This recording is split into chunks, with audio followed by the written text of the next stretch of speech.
সবার কাছে একটা জিনিস জানতে চাই, যদি আমাকে বুঝায় দেন তাহলে আমার জন্য খুব ভালো হয়, আমার খুব উপকার হয়।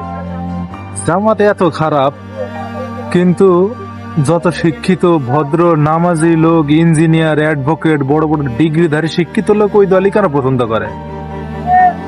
এই যে ইসলামী ছাত্র শিবিরে যারা আছে ওরা সব ব্রিলিয়ান্ট ভার্সিটির মেধাবী ছাত্রগুলো।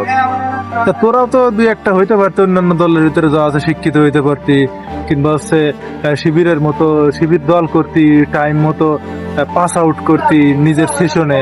তোদের মতো 40 বছর 50 বছর ধরে পড়ে রয়েছে চেতনা নিয়ে, নাকি চেতনা নষ্ট হয়ে গেছে চোদনারা?